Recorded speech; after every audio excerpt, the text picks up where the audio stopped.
Alright, isang mapagpalang araw po sa ating lahat. Ako po ang inyong baglingkod, Pastor Erwin Jan Rimos. Muli tayo nagbabalik ngayong araw na ito. Pag-usapan natin mga kapatid, ang new birth. Kailan ho ang isang tao ay mabuborn again? Kasi marami po ang nagsasabi na hindi mo raw malalaman kung kailan ka na born again. Okay? Pero ito po ay required mga kapatid, itong new birth na ito. Ayon po sa John chapter 3 and verse number 3, yung kwento po ni Nicodemus na sinabi ng Panginoon, except a man be born again, he cannot see the kingdom of God. Mahalaga po itong new birth na ito. Hindi po ito naunawaan ni Nicodemus. Kaya nga nagtanong siya kung matanda na ba ang isang tao, pwede ba siyang bumalik sa sinapupunan ng kanyang ina at ipanganak ulit. Now, ito pong new birth na sinasabi ni Jesus Christ sa John chapter 3 ay kinumpare niya po ito sa tinatawag na wind.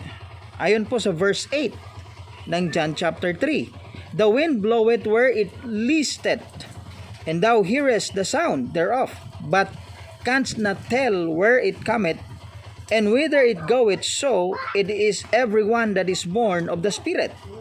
So hindi po sinasabi ng John chapter 3 verse 8 na hindi mo malalaman kung ikaw ay na-born again. Ikinumpare niya po ito sa hangin. Sabi po dyan, ang hangin ay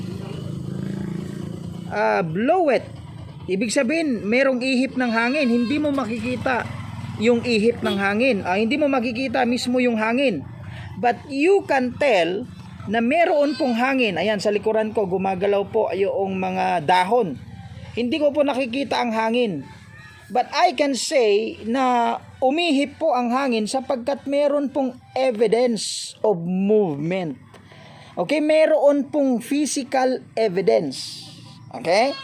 Ngayon, ano po itong new birth na ito? Paano ka magkakaroon ng new birth? Okay, ano yung evidence na meron kang na mapapasa iyo yung kapanganakan na spiritual? Pag binasa po ninyo tuloy-tuloy itong John chapter 3, okay, verse 11.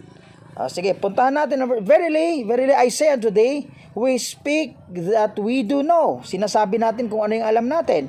And we testify that we have seen. Ye receive not our witness. Okay? So, sabi po dyan, kung ano yung alam mo, sinasabi mo. Kung ano yung nakita mo, yun ang patutunayan mo. Ngayon, hindi mo ito mapapatunayan, yung new birth na ito, kasi hindi mo ito makikita. Pero, yung process niya, hindi mo makita kasi gawa po yan ng banal na espiritu. Pero, ano po yung physical evidence? Tuloy lang natin ang verse 12. If I have told you earthly things, and ye believe not, how shall ye believe if I tell you heavenly things? Okay? Sabi niya, sabi ng Panginoong Yesus, kung sasabihin ko sa inyo, earthly, ay ayaw paniwalaan, paano pa yung mga heavenly? Hindi nyo nakikita yon. 13. No man can ascend up to heaven, and he that come down from heaven, even so, the Son of Man which is in heaven. Tumutukoy sa sarili niya. 14. And as Moses lifted up the serpent in the wilderness, even so must the Son of Man be lifted up. Tumutukoy po sa kanyang ascension. 15. That whosoever believeth in Him should not perish, but have everlasting life. Ito na yung physical evidence. For God so loved the world that He gave His only begotten Son, that whosoever believeth on Him should not perish but have everlasting life.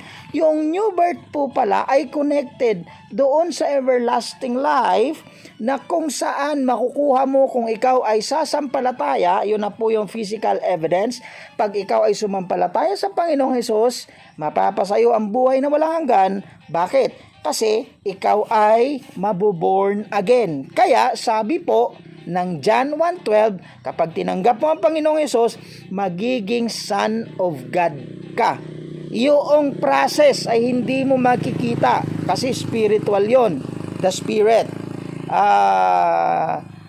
the Spirit of the Lord. Yun yung nagbo-born again sa atin, sa spirit natin. Pero yung physical evidence is yung pagsampalataya mo sa Panginoong Jesus. Kung hindi mo sinampalatayanan ng Panginoong Jesus, kahit na alam mo pa yung proseso ng mga talata na nagpapatunay ng spiritual birth, hindi mo pa rin mapapatunayan na ikaw ay naka-experience ng new birth hanggat hindi mo sinasampalatayanan ang Panginoong Jesus. Yan po ang unang physical evidence of the spiritual birth. Diyan mismo sa John chapter 3, yung ginawa na desisyon ng tao na siya ay sasampalataya, yun ang physical evidence ng spiritual birth na new birth. Okay? Sana ho, mag-isip-isip kayo mga kapatid. Hanggat hindi mo tinatanggap na ang Panginoong Hesus ay yung tagapagligtas, hindi ka magiging born again spiritually. Ako po ang inyong abang lingkod, Pastor Erwin Jan Rimos. Mahalaga na alam mo yung Bible mo. Mapagpalang araw po sa ating lahat.